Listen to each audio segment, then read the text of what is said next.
Boa tarde, boa noite, dependendo da hora, não é? Que o internauta, não é? O assistente do próprio vídeo vai ver esse vídeo, não é?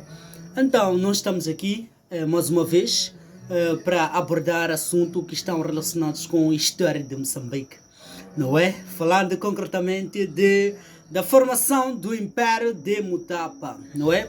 Falando desse império, estamos a falar do império que surge através do outro reino, não é? Falando do reino de Zimbábue, onde, por sua vez, esse reino de Zimbábue foi formado pelos Karangashonas, não é? Estamos a falar de orundos do povo Bantu, não é? Esses que, por sua vez, vinham das florestas congolesas, não é? Em que chegaram aqui em Moçambique, não é? Encontraram lá o povo, não é? Estamos a falar dos Khoisan, não é?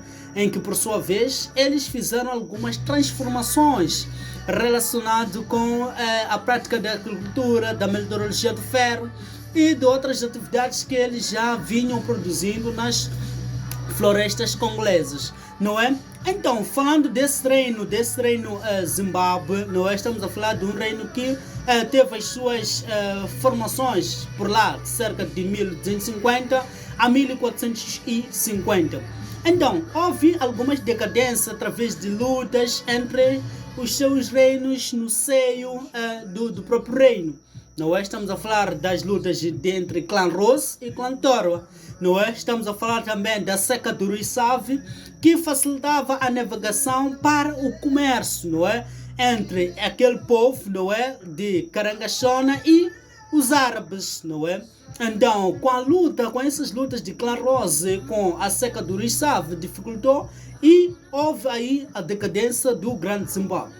Então, é daí que nós vamos perceber que aí já surge que dois reinos. Estamos a falar do reino, estamos a falar do Estado de Marav e falando também de o Império de Mutapa, não é? O Império de Mutapa que nós vamos tratar no vídeo de hoje, não é? O Império de Mutapa surge com um grande fundador, que era o Ntsimba Mutoto, que saiu do Grande Zimbábue com a maior parte dos seus guerrilheiros e foi se estabelecer na região de Ndande, não é? Entre os rios Lua e Mozué. Estamos a falar concretamente de 1440 a 1450, não é?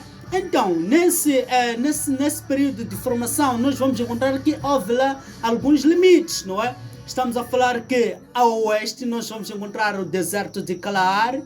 Estamos a falar que também a este nós vamos encontrar o Oceano Índico, não é? E vamos encontrar que a norte vamos encontrar o rio Zimbábue e a sul vamos encontrar o rio Limpopo, não é? Então esses foram os limites do próprio império, não é? Então, depois dessa formação, dessa lenga-lenga que nós vamos perceber, é que aí o Ntsimba Mutoto fez diversas lutas de conquista, não é?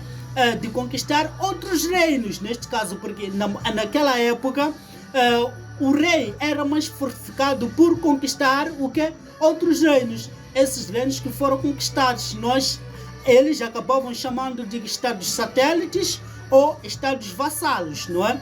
Estamos a falar aí de Sedanda, estamos a falar de Manica, estamos a falar de Kisanga, estamos a falar de Kitev, não é? Estamos a falar de Maugue e outros reinos de menos importância, não é? Então, esses reinos acabaram sendo os estados vassalos do próprio Império de Mutapa, não é? Então, com a morte de Ntsimba Mutoto, não é? O seu filho Matope deu avanço aquilo que nós chamamos de governação, do desenvolvimento do próprio império, não é? É onde nós vamos encontrar que ele já encontrava-se de uma forma organizada. Então, falando disso, já falamos da formação. Vamos um pouco entrar na organização sociopolítica, não é? Falando da organização sociopolítica, estamos a falar de como é que o povo, ou seja, como é que o império estava organizado, não é? O império estava organizado de uma forma hierárquica, não é? Desculpa pela palavra, porque essa palavra é meio difícil, não é? Mas ok, vamos dar continuidade. Então, eles estavam organizados de uma forma hierárquica, não é? Então, neste caso, ele não no topo, vamos encontrar o próprio Mwene Mutapa, o Mwene Mutapa, neste caso, que era o chefe máximo do império. Depois vamos encontrar o Mambo, não é? Ou seja, Mambos, neste caso, que eram chefes dos reinos conquistados, que nós já mencionamos. Estamos a falar de Kitav, Manica, Magaúga, entre outros reinos, não é? Então, esses eram os chefes dos reinos conquistados.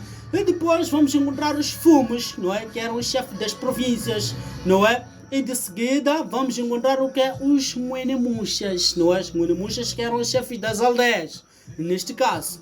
Então, o que acontece é que o próprio Matopi, não é? Ou seja, Nyansimba Mutota, na sua governação, ele tinha lá as suas mulheres que participavam nas cerimônias mágicas tradicionais, não é? Tínhamos lá também os Infícios, que eram guardas, não é? Pessoais do próprio rei, não eram guardas pessoais do próprio rei. E depois vamos encontrar Mutumes, não é? Que eram mensageiros do próprio rei. Então, se é que gostou do vídeo, põe seu like, de modo a crescermos e publicar mais vídeos, não é, relacionado com a história de Moçambique, para poder mais ver os outros vídeos que estão relacionados com o próprio Império, falando da organização, falando da sua economia, falando também da sua decadência. Então é só por like para podermos continuar a publicar mais vídeos. Muito obrigado. Não goste mesmo, não esquece mesmo de colocar seu like, de modo a enaltecer esses vídeos.